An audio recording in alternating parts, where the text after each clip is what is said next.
So for some reason I couldn't see what I was typing. My life wasn't working earlier. So Archangel Metatron's name is misspelled because I couldn't see what I was typing.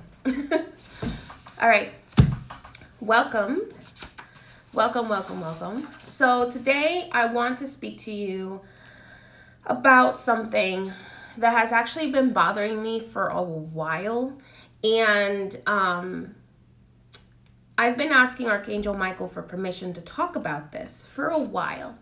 And he finally gave me permission today.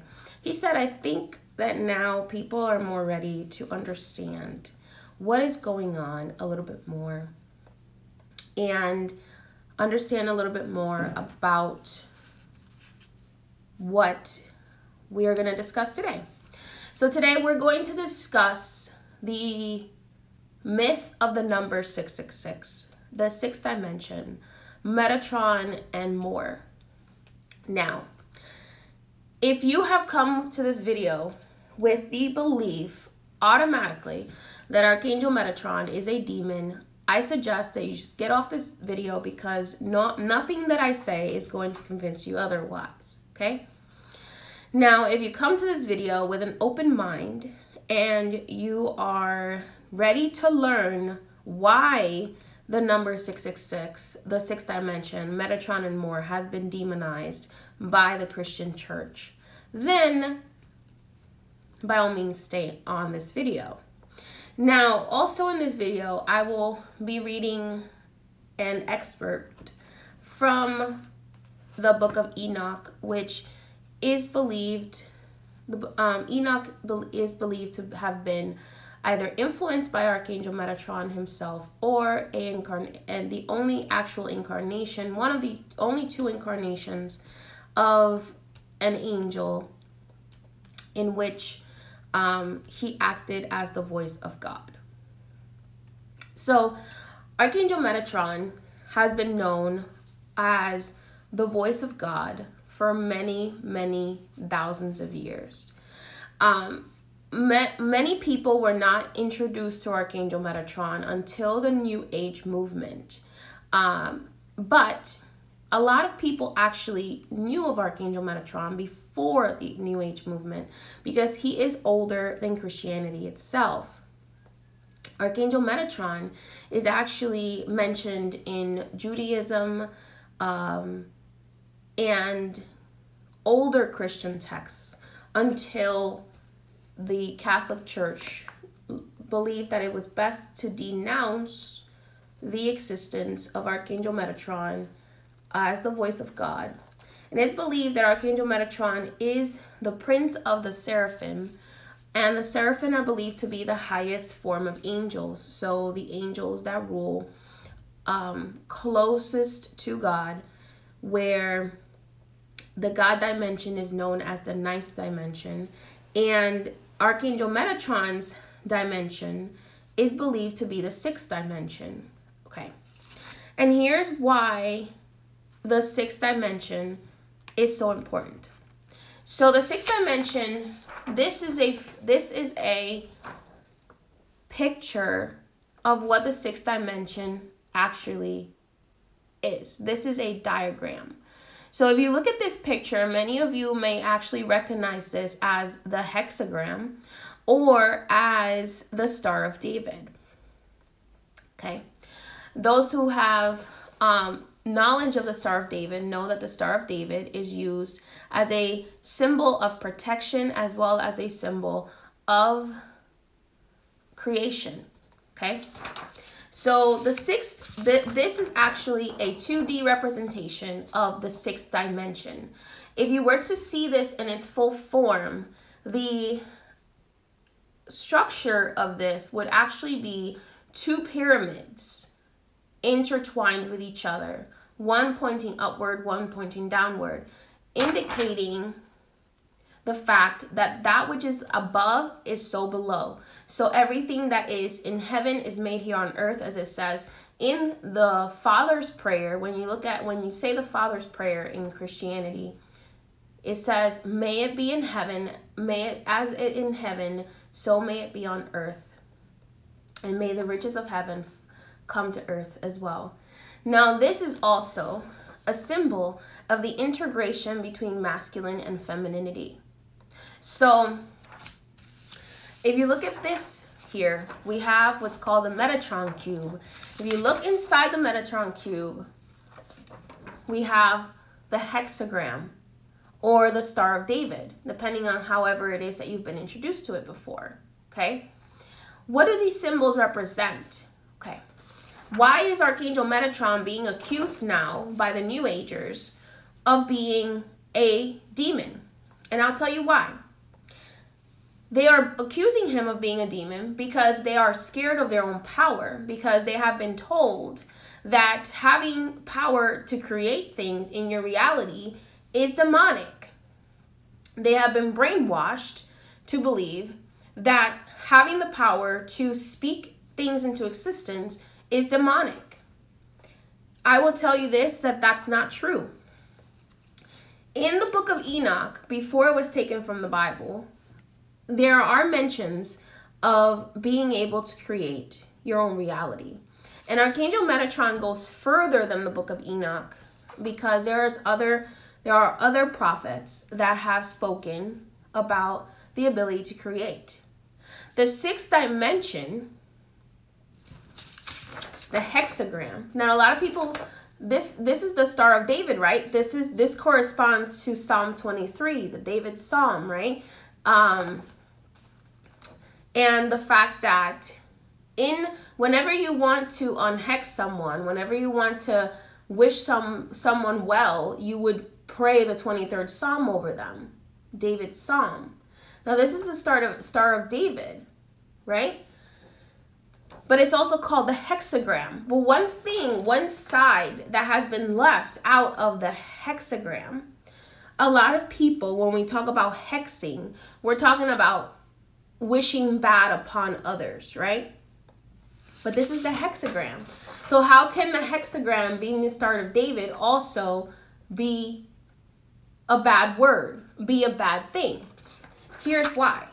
The hexagram has the same ability to curse someone as it has the ability to bless someone. That is why it is used as the Star of David and as a symbol of protection and a symbol of creation. And why Metatron's cube, which is a symbol which encompasses the hexagram, actually talks about and describes multiple dimensions of creation within one photo, okay? So I want you to understand something. Archangel Metatron is the archangel of creation. He is the archangel of creation. So in creation, we have both good and evil. Why? Because that is the nature of life. That is the nature of reality. There is both good and evil in creation, okay?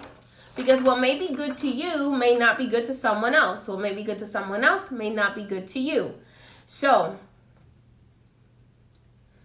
when we're talking about the hexagram, we're talking about the ability to create both good and evil, okay? The hexagram represents our sixth chakra, because we actually skip a chakra between the third chakra and the heart chakra. And we say the heart chakra corresponds to the fifth dimension. Okay, what corresponds to the sixth dimension? And I will tell you what does. What corresponds to the sixth dimension is our voice box. This is a physical representation of our voice box, okay? Why? Because when we speak, we can create evil or we can create good. Everything we speak against others or against ourselves is creating a hex in the universe, is creating a hex upon someone else or upon yourself. Anything you speak good, anything you give breath of life to, also creates a hex of blessing. So that is why the Star of David, the hexagram, is a symbol of duality. It's a symbol of duality. It is a symbol of creating that which is in heaven on earth, or if you were to flip it, creating that which is in hell on earth. Okay? A lot of people who don't understand the concept of duality and magic will make you afraid, will make you fear. And what fear does is fear feeds the demonic entities in the world. So fear feeds the bad things in the world. And that is why a lot of New Age people, because they didn't know what they were getting their hands involved in, are now turning away from many of the archangels because they never took the time to understand that the archangels are dual, just like humans are dual. Because duality is involved in every aspect of reality. So you were taught to be afraid of the number 666, which actually is the angel number that represents stepping into your spiritual purpose, okay? Creating that which is in heaven on earth, or creating that which is in hell on earth, is up to you, because it is up to your voice, your breath of life, to create or to destroy. That is what the sixth dimension speaks of. That is what Archangel Metatron is trying to explain to us. Archangel Metatron is known as the voice of God, and we are given the choice of free will, the choice to choose to either make it a heaven on earth or make it a hell on earth, because we have duality. And it all starts with our voice, with the sixth dimension. Our voice creates from the sixth dimension into the fourth dimension, into the third dimension, dimensional reality.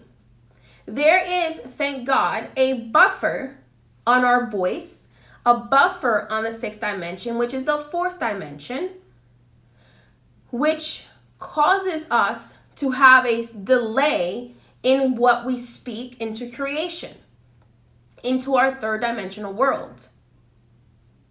Okay?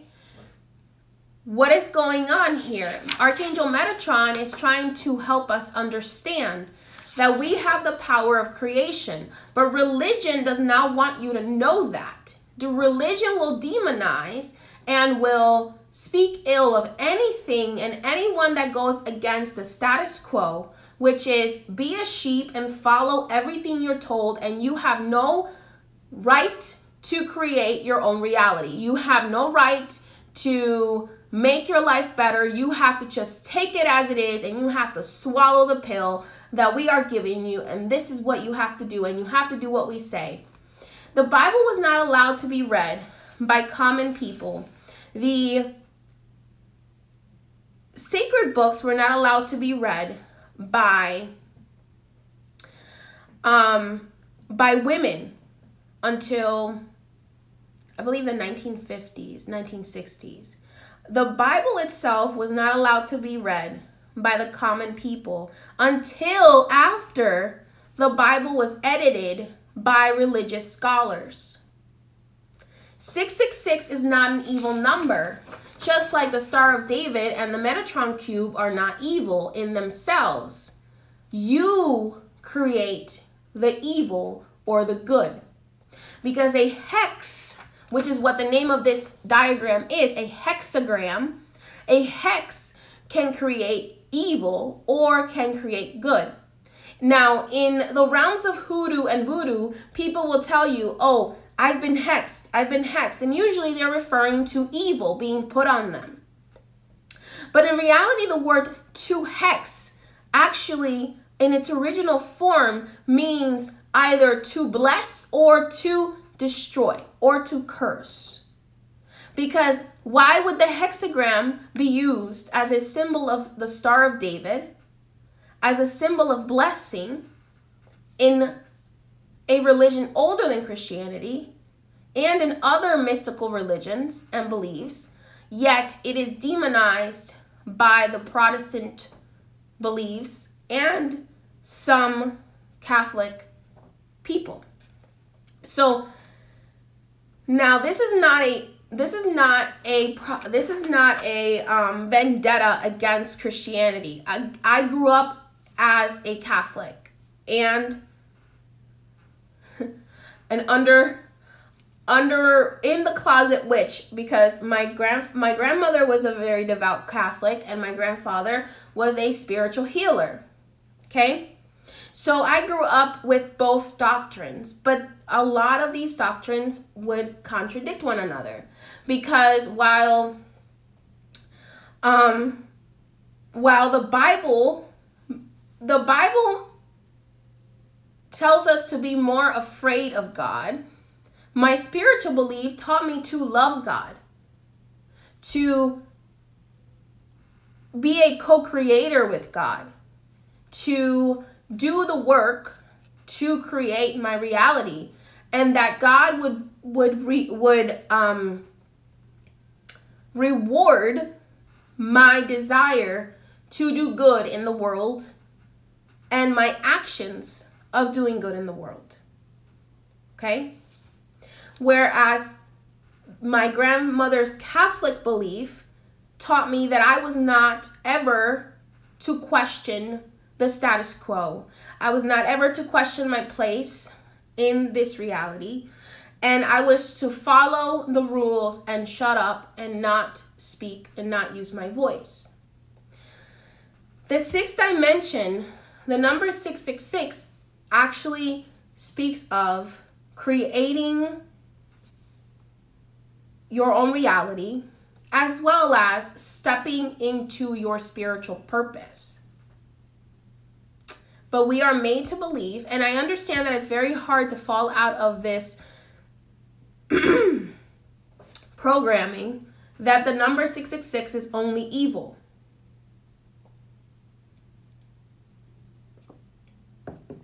Okay? Now, there is not to say that the sixth dimension does not contain evil, because it does. The sixth dimension, which is why you can either create heaven on earth or hell on earth, houses both demonic forces and forces of good. So it houses archangels of creation of good, and it houses demons of creations of evil.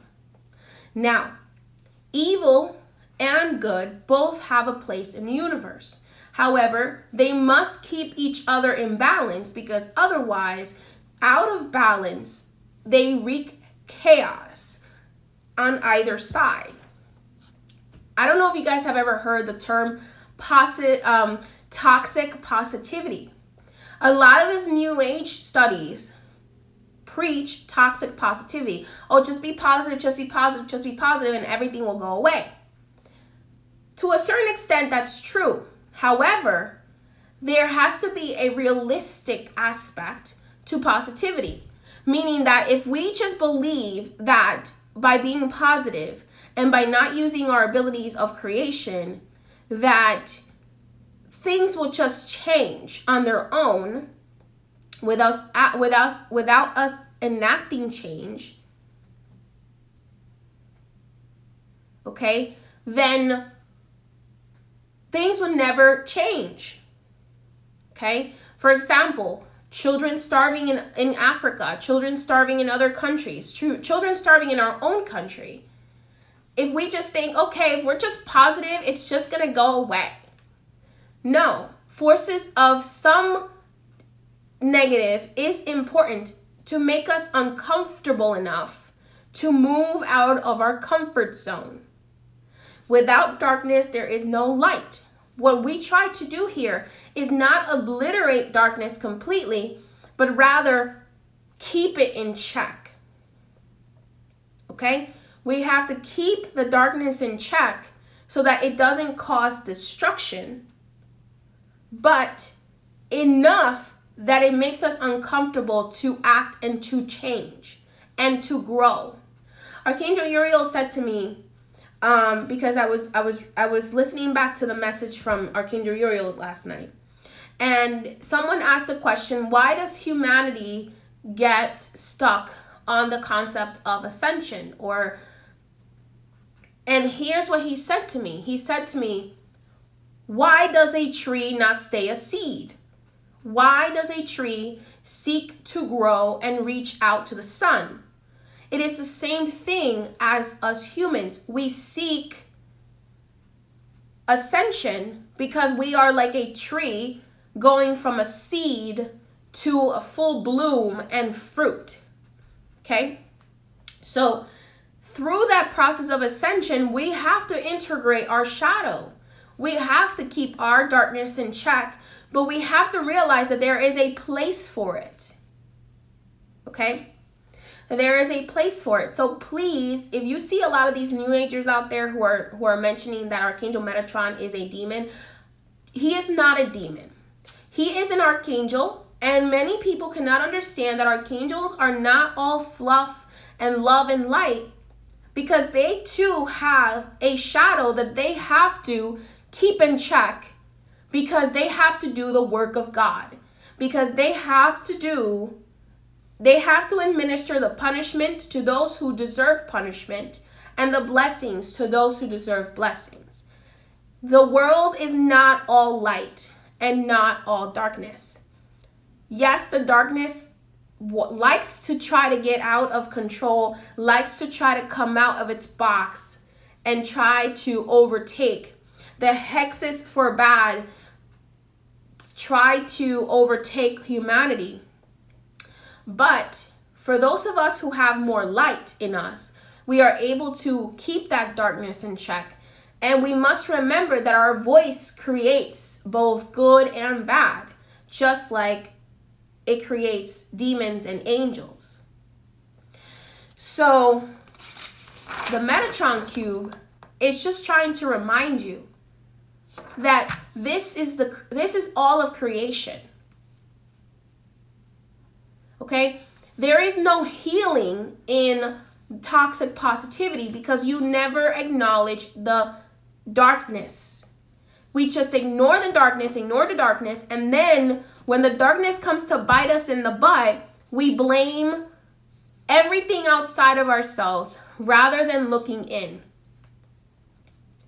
And it becomes psychological warfare because you have people who used to preach the goodness of archangels, the goodness of saints, which they are very good beings. But when they're faced with their own darkness, then they want to blame those beings rather than looking inward and realizing that it is their own darkness that is showing and reflecting back at them. Because we are a reflection of everything we see. So, as above, so below. As within, so without. As you are within, so will be your external world. If you are internally a bad person, you will externally see evil all around you. And having to, oh my God, or if you are internally a fearful person, you will see externally everything to fear. If you are internally a loving person, you will see externally people who need empathy, people who need help, people that need healing. So we have to understand that this is a duality symbol. It is a symbol of the sixth dimension. And then the number 666 and Archangel Metatron,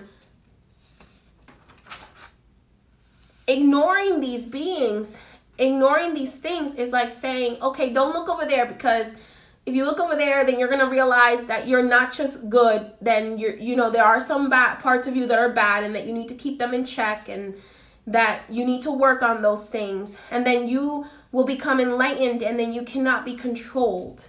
Because when you become enlightened and you clear out those demons from your words and from your voice, and you clear out those hexes from your reality, from your voice, the same hexes that we are creating, then you have the ability to become enlightened and you have the ability to connect with God directly. And then if you connect with God directly, what is the use of priests and priestesses if you are able to connect with God directly? Okay, so once we know who we truly are, we cannot be manipulated. This is why our sense of duality is being manipulated in the media, in our teaching, in the school system.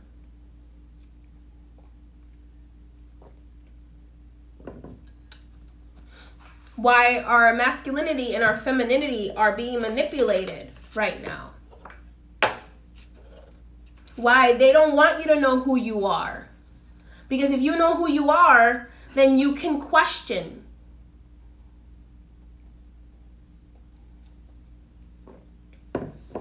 If you know your own creation, then you can question what they are telling you.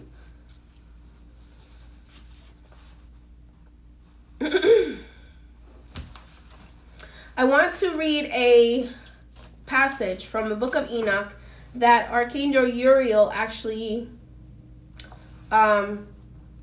opened the book up to me too this morning. I dropped the book and the book opened to this passage. So I want to read it to you. It is chapter 73 in the book of Enoch.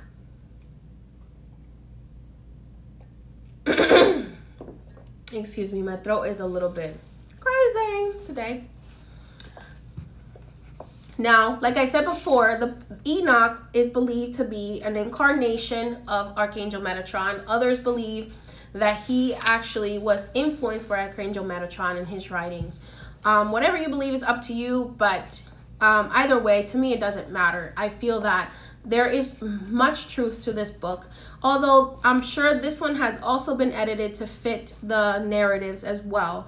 So I always say, whenever you read any book, for you to read with discernment, to pray, and to ask God for the discernment to understand and to comprehend on your own without someone's manipulation.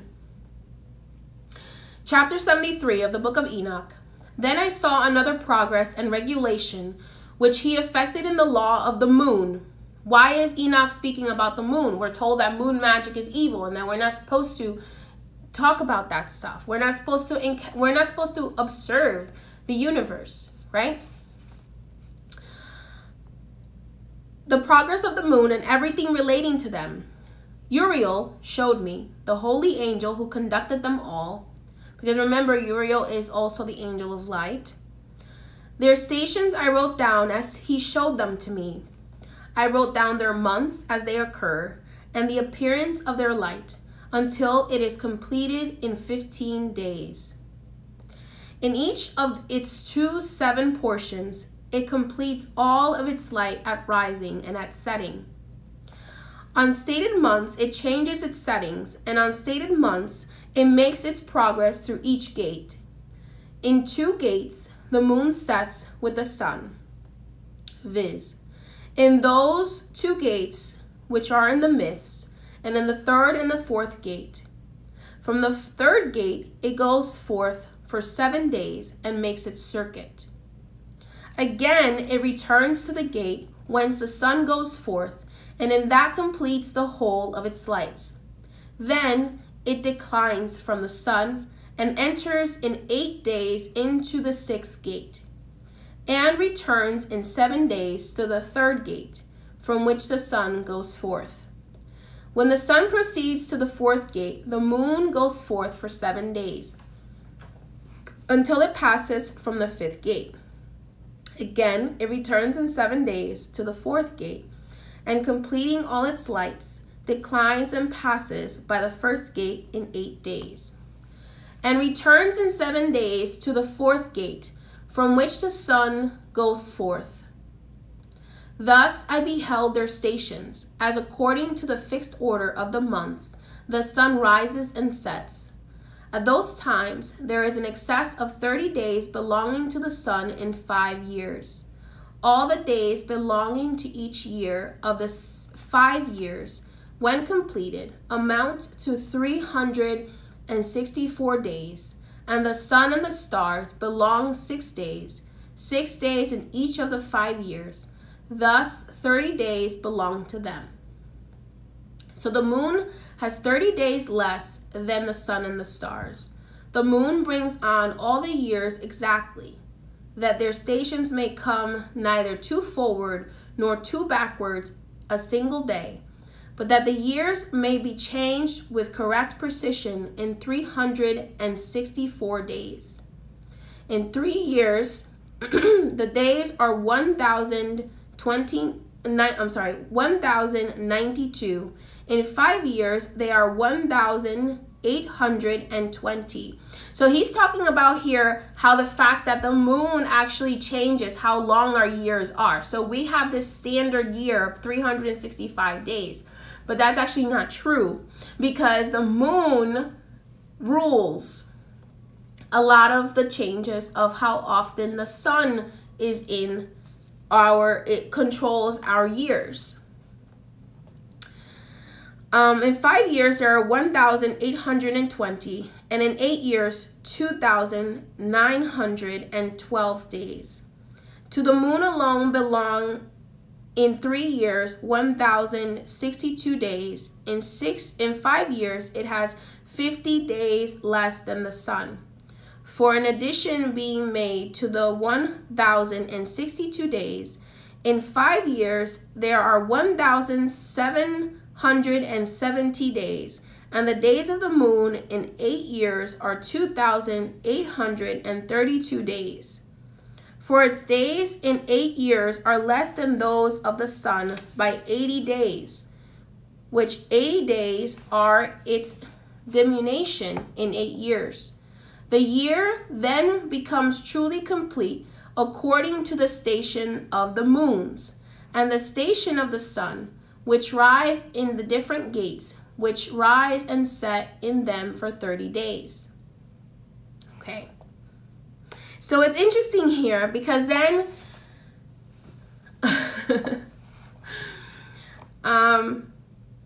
in the book of Enoch, you get a lot of answers to the questions that we have about astrology, right? About astrology and astronomy and the knowledge of the universe. So the book of Enoch was taken out of the Bible. Why? But the priests,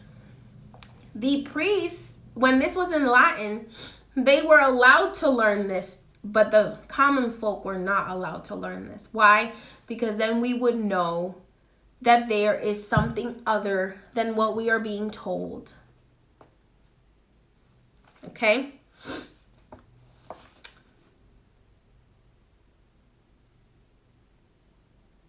And then he goes on to speak about and explain, Archangel Uriel goes on to explain to him, Enoch, in chapter 74, about why we have seasons and why we have certain seasons in the year, and why there are some years where the seasons are shorter, because now we're being pushed this narrative of global warming, and we have to do this and we have to do that. Which, yes, there are some of that is true. However, in the book of Enoch, it tells you that it is natural for seasons to shift and have days where they're cold and have days when they're warm in the same season. Okay? That it is not a set in stone situation. Okay? Because in the chapter 74 of the book of Enoch, for the signs, this is, I'm reading from chapter 74, verse 5. The seasons, the years, and the days Uriel showed me, the angel whom the Lord of glory appointed over all the luminaries. So Uriel apparently is also the archangel of divination. I'm sorry, not divination, of astrology. Okay? The seasons, the years, and the days Uriel showed me, the angel whom the Lord of glory appointed over all luminaries of heaven and earth and in the world, that they might rule in the face of the sky and appear over the earth, become conductors of the days and nights, the sun and the moon and the stars, and all the ministers of heaven, which make their circuit with all of the chariots of heaven. Thus Uriel showed me 12 gates open for the circuit of the chariots of the sun in heaven, from which the rays of the sun shoot forth. 12 circuits, interesting. And we have 12 zodiac signs. Well, there's really 13, but there's 12 that we acknowledge.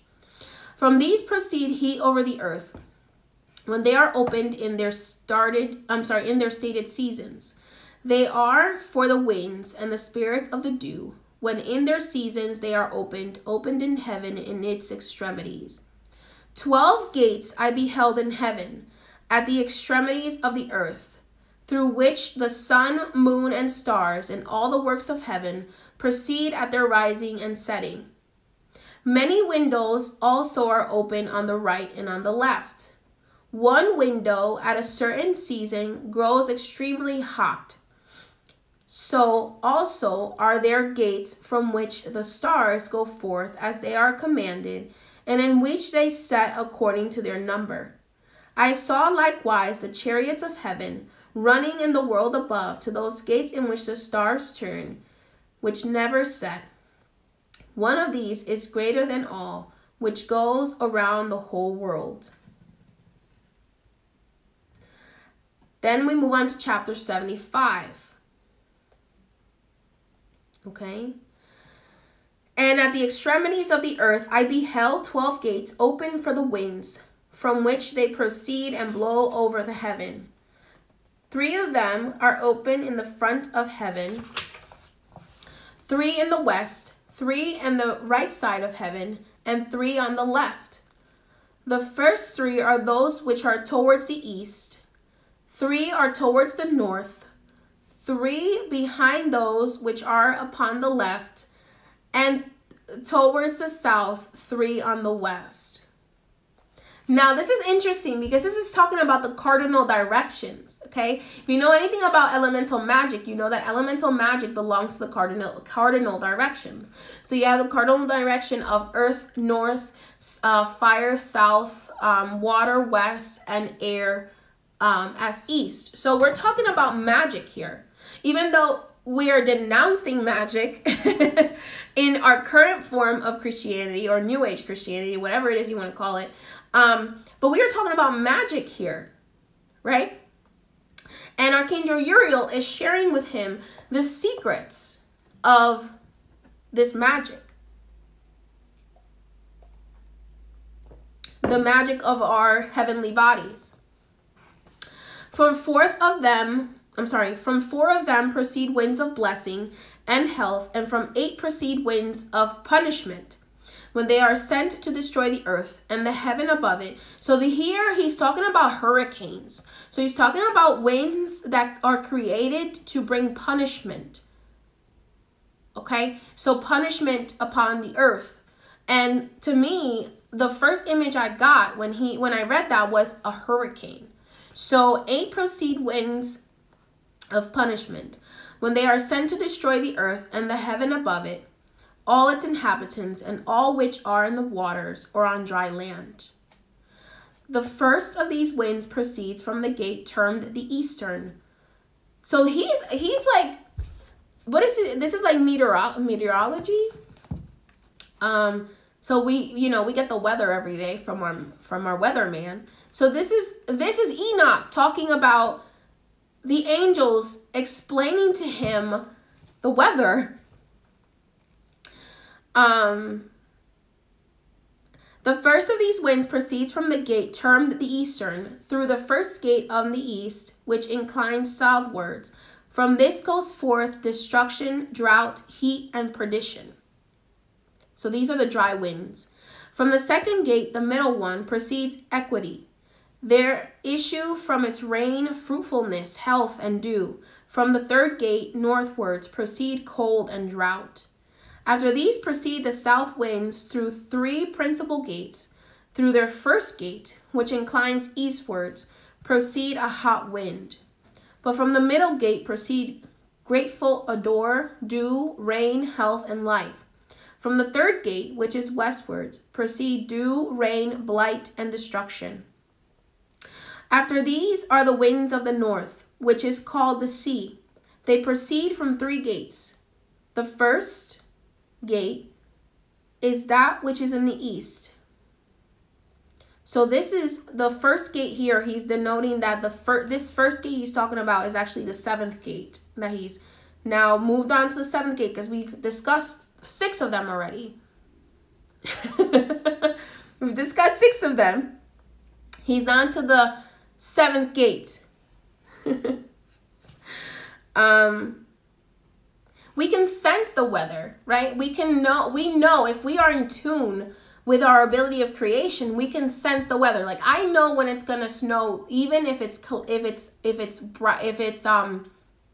clear and not cloudy outside. I can sense it. I can smell it in the air. I can feel it in my bones. I know when it's gonna snow. Okay, so we can sense the weather ourselves because we are part of creation. We are part of the world, and we have the ability to create in the world as well. Okay, I'm not gonna read the rest of this, but it's definitely very interesting. So if you want to read more of it yourself, I would suggest getting a copy of the Book of Enoch. But I want to read for you the Book of Enoch, probably the only part of the Book of Enoch that is actually widely accepted, and it's basically the fight, how the fight started between the angels and the demons. Okay, so Book of Enoch, chapter 1. Hold on.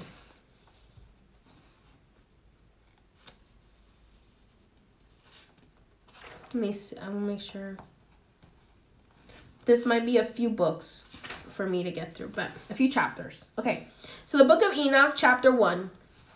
The word of the blessing of Enoch, how he blessed the elect and the righteous, who were to exist in the time of trouble, rejecting all the wicked and ungodly. Enoch, a righteous man, who was with God, answered and spoke while his eyes were open, and while he saw the holy vision in the earth. So here they're describing what I was doing yesterday, which was channeling. So Enoch is channeling here. That's what he's actually doing. So he is speaking the visions that God is showing him. Okay? So he's sitting there and they're saying, while his eyes were open, and while so, he saw a holy vision in the heavens. This the angels showed me. From them I heard all things and understood what I saw, that which will not take place in this generation, but in generation which is to succeed at a distant period, an account of the elect. So here's funny, because every time I've heard the story of the fight between demons and archangels, they make it seem like this is something that, you know, happened millennials ago. But Enoch is saying here in the 2nd verse of chapter 1 that this is not a vision that is happening in his time, but this is actually a vision of the future, what's going to happen in the future. Okay, so this is the future. He is predicting the future war between good and evil. Okay. Okay. On the account of the elect.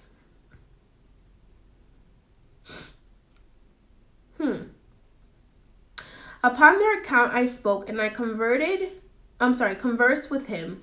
I should probably have my glasses while reading. Who will go forth from his habitation, the holy and mighty one, the God of the world, who will hereafter tread upon Mount Sinai, appear with his hosts, and be manifested in the strength of his power from heaven. All shall be afraid, and the watchers be terrified. Great fear and trembling shall seize them, even to the end of the earth. The lofty mountains shall be troubled. He's talking about earthquakes. And the exalted hills depressed. So he's talking about earthquakes and sinking of hills. melting like a honeycomb in the flame. The earth shall be immersed, and all things which are in its perish. While judgment shall come upon all, even upon all the righteous. But to them, so he's talking about the righteous. He's not talking about the right, the people who are right. He's talking about the people who believe themselves to be righteous. So he's talking about judgment is coming upon all of us, even those who think that our actions are justified. Those who think that it's okay to hurt someone because that person hurt us, or it's okay to hurt someone because they believe something different than ourselves, okay? So he's talking about the people who feel righteousness. But to them shall he give peace. He shall preserve the elect. And so here he's even saying that God has elected certain people, okay? Certain people to be preserved. Those who know him, or who know his true form. Towards them exercise clemency. Then shall all belong to God. Be happy and blessed. So this is the creation of the new earth. Okay? Be happy and blessed, and the splendor of the Godhead shall illuminate them. So the Godhead, interesting, because our crown chakra is believed to be a direct connection to source. So here, which is why what we talk about in, for example, when we talk about orishas, right? The ori is the crown chakra, and the sha is the guardian of the crown chakra. So orishas are in a sense a guardian, just like mysteries are guardians, and they guard our quadrants. Okay, behold, he comes with 10,000 of his saints, to execute judgment upon them and destroy the wicked, and reprove all the carnal for everything which the sinful and ungodly have done and committed against him.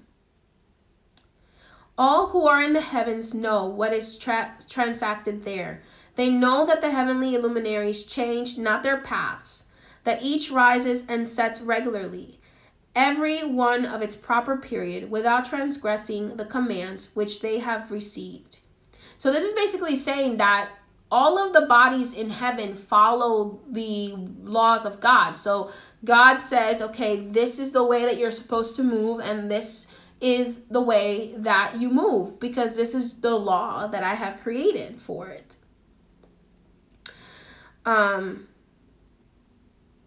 So there, nowhere does it say that we're supposed to listen to other mankind. Nowhere does it say that we're supposed to bow to a human, to another human. Everything is about following God's law, okay? And each person's influence from God is different. They behold the earth and understand what is there transacted, from the beginning of to the end of it. They see every work of God is invariable in the periods of his appearance. They behold summer and winter, perceiving the whole earth is full of water, and that the cloud, the dew, and the rain refresh it.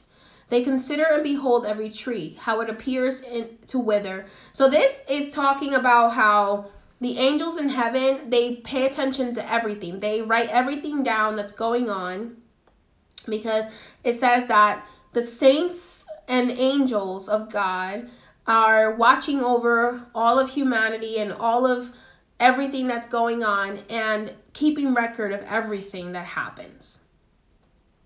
Okay? They consider and behold every tree, how it appears to wither, and every leaf to fall off, except of 14 trees, which are not deciduous, which wait from the old to the appearance of new leaf for 2 and 3 winters. Again, they consider the days of summer, that the sun is upon at its very beginning, while you seek for the covered and shady spot on account of the burning sun, while the earth is scorched up with fervid heat, and you become incapable of walking either upon the ground or upon the rocks in consequence of that heat. They consider how the trees, when they put forth their green leaves, become covered and produce fruit, understanding everything and knowing that he who lives forever does all these things for you. That the works of the beginning, so this is talking about how everything belongs to God. So there are traditions that people call paganism that honor the earth. Okay? That honor the earth. And you are told by religion that that is sacrilegious and that is demonic. But here they're telling you that saints are those whom pay attention to what's going on, because all of these things they know are created by God. We know that the trees and the leaves and the waters, everything in the world is created by God, is of God. That the works at the beginning of every existing year, that all his works are subservient to him and invariable. Yet as God has appointed, we are all things brought to pass. They see, too, how the seas and the river together complete their respective operations.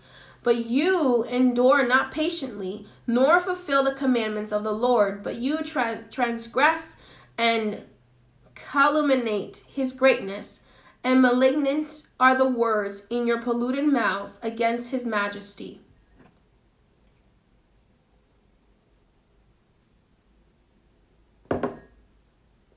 Okay? So we actually try to act like we should be somehow, especially those of us who are leaders in the spiritual community or in the religious community, try to act like we are the gods and we are the ones that have a right to tell other people how to live, have the right to tell the world, right, how to live, and and have the right to modify the creations of God, right? We have the right to enact change in our own lives, but we believe that we have the right to enact change in everything around us, even the trees and the things that it is what it is. It's like, man, you found it like it is, just leave it as it is and leave it alone. Okay?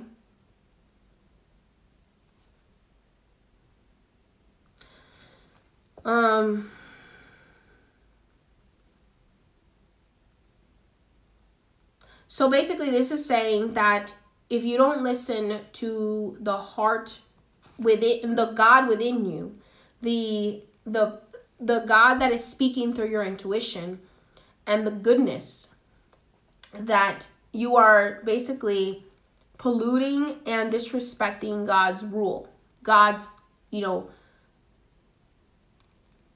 majesty. Ye withered in heart, no peace shall be to you. Therefore your days shall you curse, and the years of your life shall perish. This is also talking about lack of gratitude. Okay? This is talking about lack of gratitude, like you cursing, like people who are like, oh, F my life, like this sucks, blah, blah, blah, because any little thing, right, that we don't like, that doesn't go our way, automatically we create a hex by saying things like F my life and, oh, I hate this, I hate that, blah, blah, blah. And you live in unhappiness because of your lack of gratitude. We are ungrateful for that which God has given us. We are ungrateful for that which God has given us the ability to create. And we always want more because we have no gratitude for that which we are given.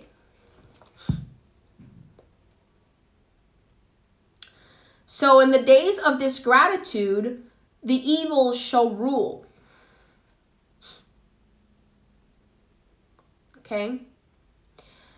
Therefore your days shall you curse, and the years of your life shall perish. Perpetual execration shall be multiplied, and you shall not obtain mercy. In those days shall you resign your peace with the eternal maledictions of all the righteous, and sinners shall perpetually execrate you. Shall execrate you with the ungodliness. And the elect shall possess light, joy, and peace, and they shall inherit the earth. but you, ye unholy, shall be accursed.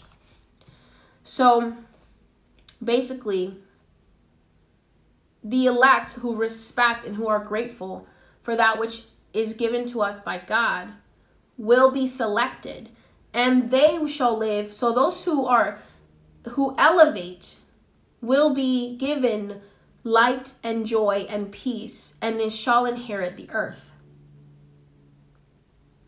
Okay? And you will inherit much more if you live in those energies of gratitude. And because you get more of what you notice in your world. Okay?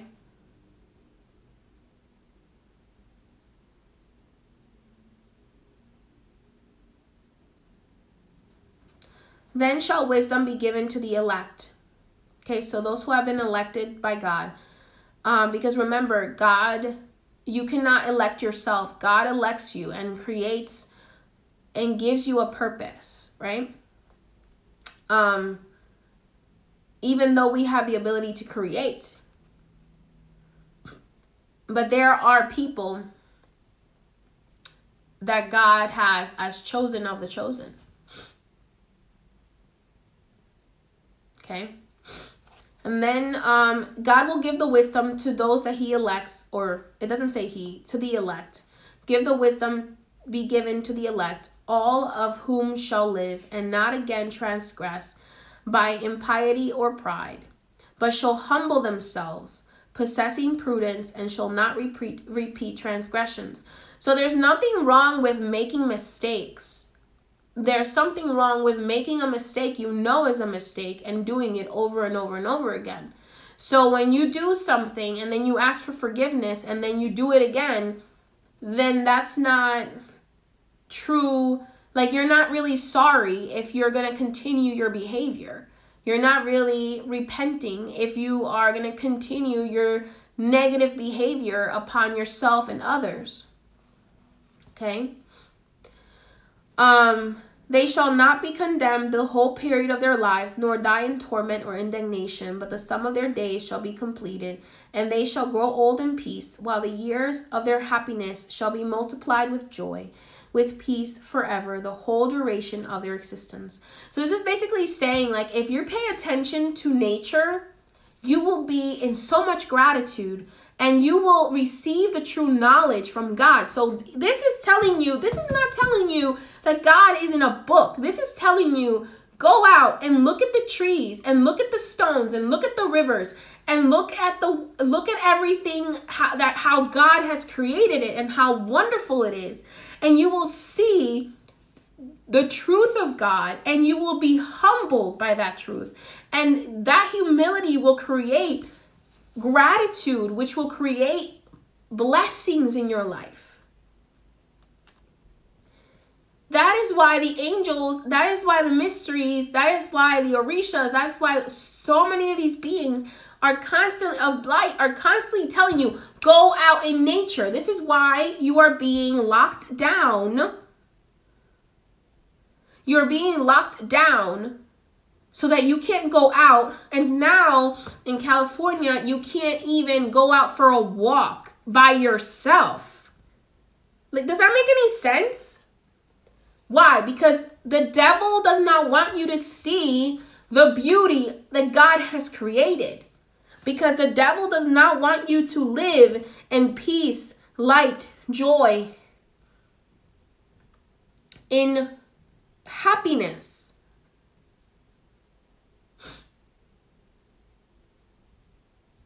Okay? Because what's happening to all these people that are being locked down? A lot of people are committing suicide, and those suicide, a lot of those souls, if an angel does not pick up a soul before a demon does, those souls are lost to the darkness. Okay? This is telling you, if you want to know God, go out. Let me go back.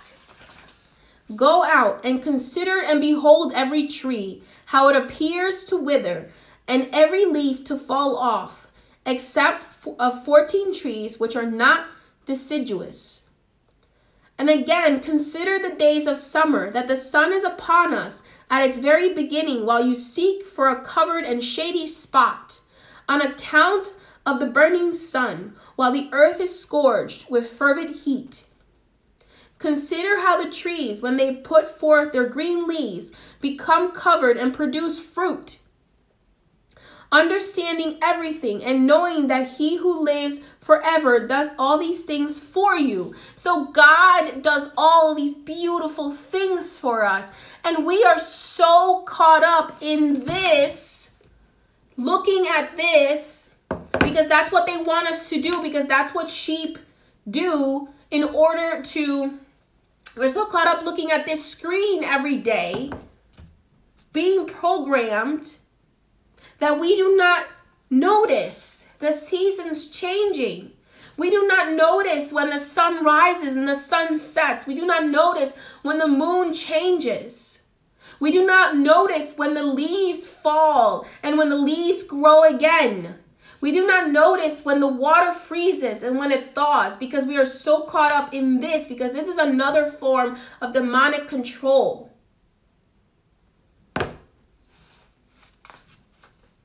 We're too caught up in looking at other people's lives on social media that we don't notice the blessings that God has given us. We have forgotten how to farm. We have forgotten how to cook. We have forgotten how to create our reality. So now we are even told we don't have the ability to access water for ourselves. We have to buy bottled water. Or we have to filter tap water, because we have been programmed to give up our abilities to create our own reality. And the way that it starts is by making us completely oblivious to nature.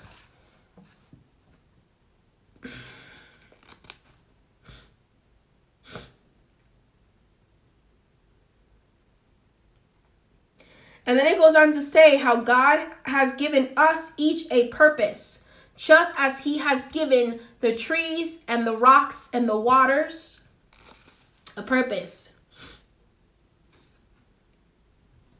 And the stars and the moon and the sky, everything has a purpose. And so do we. Okay.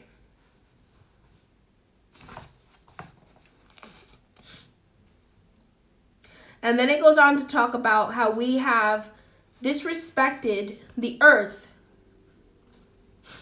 Here we have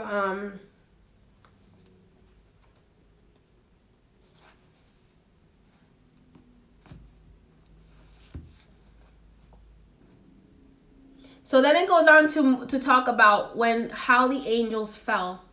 Okay, this is the fallen angels and the origins of the evil. Why church fathers suppressed the book of Enoch and its startling revelations. Okay. And now in chapter 7, it goes on to talk about why the certain angels fell and became demons. Okay. It happened after the sons of men had multiplied in those days. The daughters were born to them elegant and beautiful.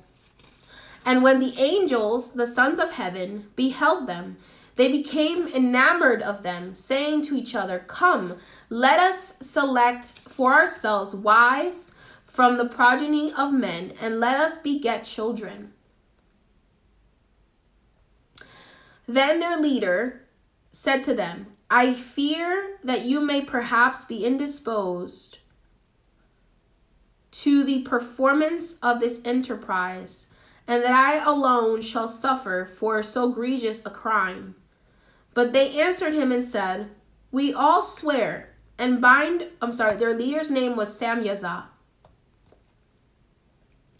"We all swear and bind ourselves by mutual execration." So this is where they start, this is where there's another word for Satan. This is where Lucifer and the other demons start to make a pact to overthrow the rule of God and overthrow, so that they can actually take human wives, even though they're not supposed to, because God told them, don't do that.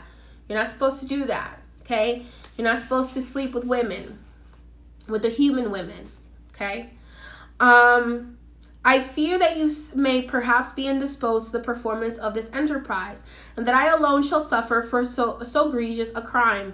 But they answered him and said, we all swear and bind ourselves by mutual execrations that we will not change our intention, but execute our projected undertaking. Then they swore all together, and all bound themselves by mutual execrations. Their whole numbers were 200 who descended upon Ardis. Okay, which is at the top of Mount Armon. That mountain, therefore, was called Armon, because they had sworn upon it and bound themselves by mutual execrations. Okay, so they came down to earth to do whatever they wanted, to have sex with the human women, to rape the human women if they wanted to, because they found them to be so beautiful. And they go on to list a whole bunch of them more. These were the prefects of the 200 angels, and remainder were all with them. Then they took wives, each choosing for himself, whom they began to approach, and with whom they cohabited, teaching them sorcery, incantations, and the dividing of roots and trees. So, in the beginning, now in chapter 74, you see that the good angels start to teach Enoch about magic and astrology and all this other stuff. But in the beginning, it was the fallen angels who started teaching the knowledge of God. Now, this could, have different. Let's continue reading. Okay, and the women conceiving forth bore forth giants. So when the women of the men, the women of humankind, started having relationships with the fallen angels, they started having giants, whose statures are each 300 cubits. These devoured all which the labor of men produced. So these giants were so... They were so insatiable. They had to eat. They ate everything. They ate everything that they could possibly consume. And so they had to start eating other humans. Okay, so then they turned themselves against men in order to devour them. So they started eating men. So they started eating humankind, right? They started cannibalism. And then they began to injure birds, beasts, reptiles, and fishes, to eat their flesh one after another, and to drink their blood. Then the earth reproved the unrighteous. And then there was a fallen angel that taught men how to create weapons to use against one another. Okay.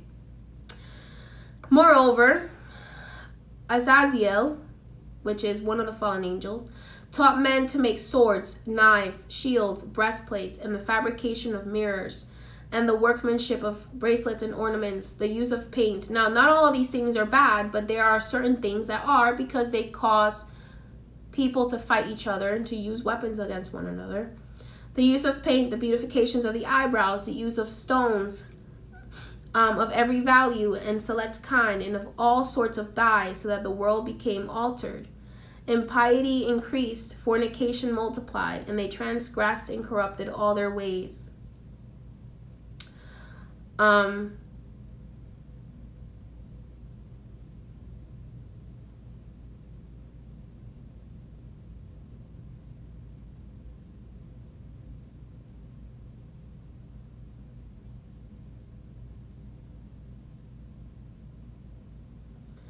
Then Michael and Gabriel, Raphael and Uriel looked down from heaven and saw the quantity of blood which was shed on earth, and all the iniquity which was done upon it, and said to one another, it is the voice of their cries. The earth deprived of her children has cried even to the gate of heaven. And now to you, O ye holy ones of heaven, the souls of men complain, saying, obtain justice for us with the Most High. Then they said to their Lord, the King, thou art Lord of the lords, God of gods, King of kings, and the thrones of thy glory is forever and ever, and forever and ever and ever in thy name sanctified and glorified. Thou art blessed and glorified. So when Archangel Michael, Raphael, Gabriel, and Suriel, and Uriel saw what was going on earth, and how there were things that were creations of God that were being destroyed, okay, they were like, yo, God, you got to do something about this, because the earth is being deprived of their children, okay, and thou art blessed and glorified. Thou hast made all things. Thou possessest power over all things, and all things are open. Now, keep in mind, not all the things that were taught by the fallen angels was bad, because they were actually not fallen angels at this time yet. They had not yet been considered demons. They have not yet been thrown out by God, because Michael has not even gotten to God yet to throw them out, to clip their wings, okay? So there's a lot of things that were taught by the angels that came down that, you know, we hold as good things, okay? But the thing that was worrying Michael here was the raping and the cannibalism and the killing of all types of animals and all types of beings on earth, okay? And that's what started worrying the archangels that were still in heaven, like, hello, we need to do something, okay? Thou hast made all things, thou hast seen, as Azazel has done, how he has taught every species of iniquity upon earth, and has disclosed to the world all the secret things which are done in the heavens. Sanyaza also has taught sorcery to conduct evil upon the earth, to whom thou hast given authority over those who are associated with him. They have gone together to the daughters of men, have lain with them, have become polluted, and have discovered crimes to them. The woman likewise has brought forth giants. Thus have the whole earth been filled with blood and iniquity. And now behold, the souls of those who are dead cry out. Their groaning ascends, nor can they escape from their unrighteousness which is committed on earth. Thou knowest all things before they exist. Thou knowest these things, and what has been done by them. Yet thou dost not speak to us. What on account of these things are we to do to them? So here, Michael is like, okay, so what are we going to do? Then the Most High, the great and holy one, spoke and sent the son of Lamech, saying, say to him in my name, conceal thyself. Then explain to him the consummation which is about to take place. For all the earth shall perish, and the waters of the deluge shall come over the whole earth, and all things which are in it shall be destroyed. So this is talking about the first purge of everybody on earth, because secrets of heaven were used against one another. So this is another situation that we are still dealing with, where we are using our ability to create against one another. Instead of using it to hex blessings upon one another, we are using it to hex curses upon one another. So there are many teachings that are of heaven, right? So all of these, like I said, there's a duality to everything. There's many teachings that are of heaven, yet we corrupt them into and allow our shadow selves to corrupt them into doing evil against one another. And that is why we are losing more and more of our ability to create our reality, and we are falling to fear and the darkness and seeing all of our ability of creation as evil, because we are not taking the time to honor the nature that is around us.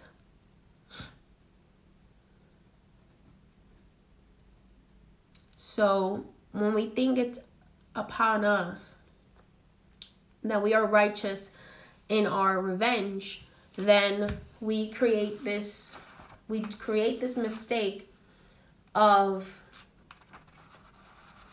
hexing one another, using weapons against one another, hexing curses rather than hexing blessings. Okay? So the message of today is know your own ability of creation. Know your ability to create in the world. Now, I'm not saying that every single thing in this book is correct. I'm not saying that every single thing in this book is not correct. I say read it with discernment, because everything has a duality. Everything has good and evil, depending on what is your intention in the world.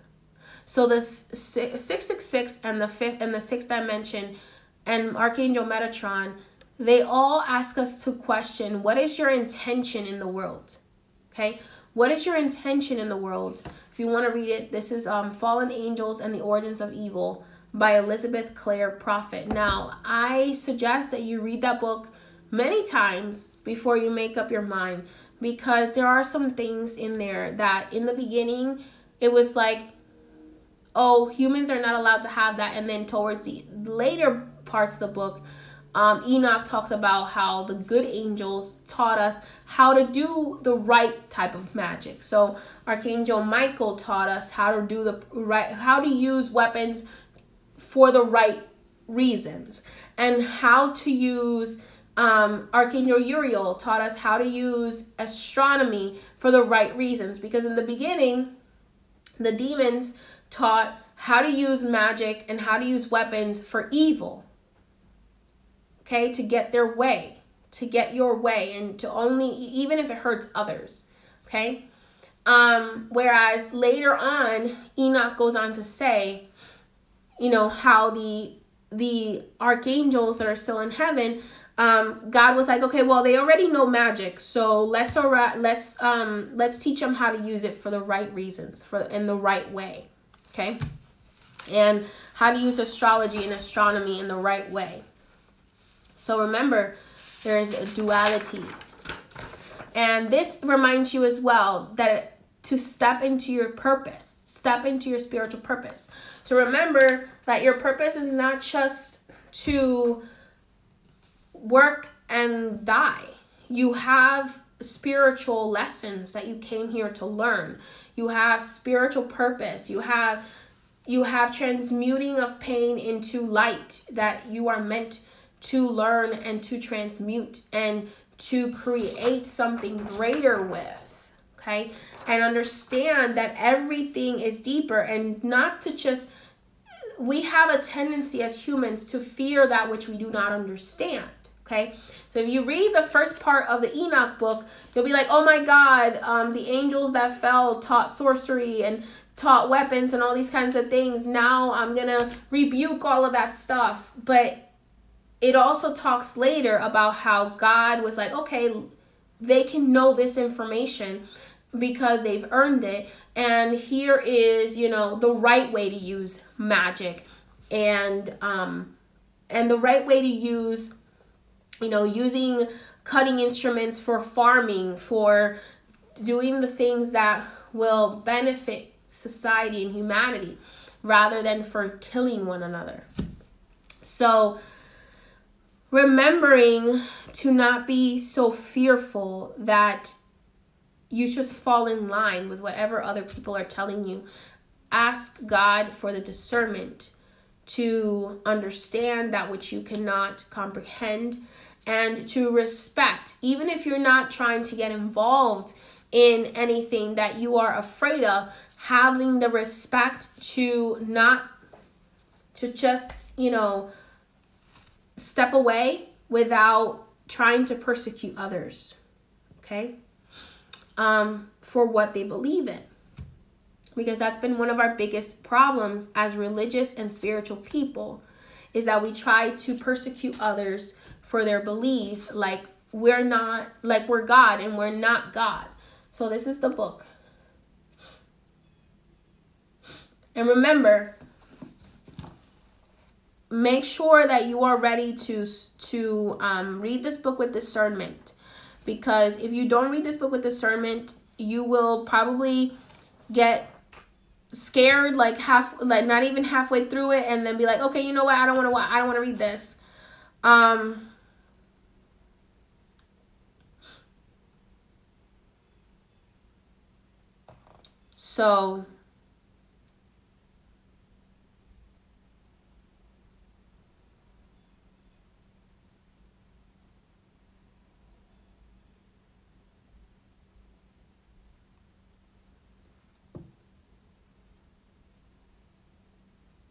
So yeah, so there's a lot of eye-opening things in there. So read with discernment. Understand that it's not the only text. There's a lot of information and information from the archangels keeps evolving as we go through time. Information, because God may have not wanted us to have magic at one point, and then God, the source, the universe said, you know what, actually, let's give them the ability to create, and let's give them the ability to have free will and the ability to do these things. So there are many times when God and the Creator have actually changed their mind about what powers we as humans should have or shouldn't have. Now, everything always comes down to the free will choice of having the intention of doing good or the intention of doing evil in the world, okay? And that does not mean that you can just do evil because you intend to do good. Okay, you see that oxymoron there? Like, oh, let's burn people alive because they practice sorcery. That's not justified. That is not how it works, y'all. It's not how it works. It's about keeping us accountable to ourselves and to realizing the duality that exists within all of us. And again, the number 666, you can see it as a bad omen, or you can see it as a message telling you that it's time to step into your purpose because you incarnated here for a reason. So that's all that I have for you today. I know that this was a long and probably some stuff was very confusing, but I recommend that you go out into nature and ask God, who am I? What am I here for? And what is my power of creation? Okay? Much love to you all, and have an amazing, amazing day.